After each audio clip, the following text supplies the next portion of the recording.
Pelatih timnas Indonesia Sintayong tidak marah lagi setelah melihat timnya menahan Vietnam dengan skor 0-0 di matchday ketiga Grup B Piala AFF 2020 pada Rabu 15 Desember 2021.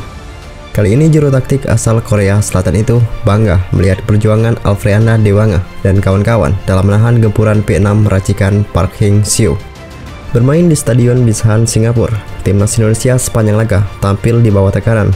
Ezra Walian dan kawan-kawan bahkan bertahan hingga berkumpul di kotak penalti timnas Indonesia. Timnas Indonesia pun mengakhiri laga dengan penguasaan bola hanya sekitar 30% berbanding 70% milik Vietnam. Kendati demikian, disiplinnya para pemain membuat laga tetap imbang tanpa gol.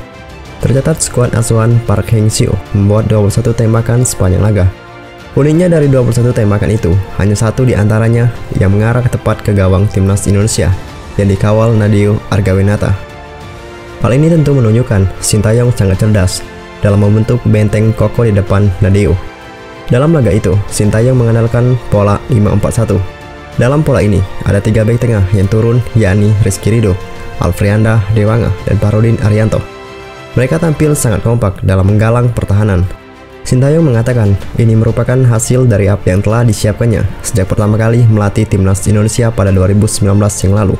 Sejumlah pemain pilihannya dinilai semakin padu. Dilihat dari susunan pemain pada laga tersebut, beberapa di antaranya merupakan skuad yang bermain pada kualifikasi Piala Dunia 2022 zona Asia pada medio Juni 2021 atau ketika timnas Indonesia dibantai Vietnam dengan skor 0-4. Beberapa di antaranya Evan Dimas, Witan Sulaiman, Nadeo Argawinata, Rizky Ridho, Asnawi Mako Alam, dan Pratama Arhan. Terkhusus kepada pemain-pemain itu, Sintayong menyampaikan apresiasinya. Skuad kita masih tergolong baru ketika saya mulai melatih timnas 2019. Satu tugas saya yang dipersiapkan adalah mencari pemain untuk kualifikasi Piala Dunia 2022 dan berharap kita lolos. Namun sayangnya tidak, ucap Sintayong dalam konferensi pers seusai laga. Ketika saya menyiapkan 20-an pemain, 6-7 pemain itu diantaranya merupakan bagian dari skuad saat itu.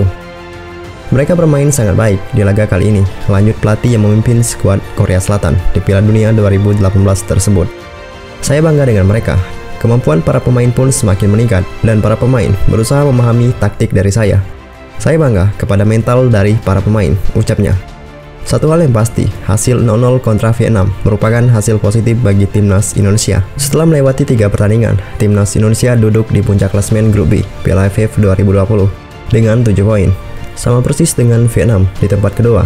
Untuk lolos ke babak semifinal Piala AFF 2020, timnas Indonesia hanya butuh hasil imbang. Hal itu saat timnas Indonesia menghadapi Malaysia di laga pemungkas Grup B Piala AFF 2020 pada Minggu 19 Desember 2021.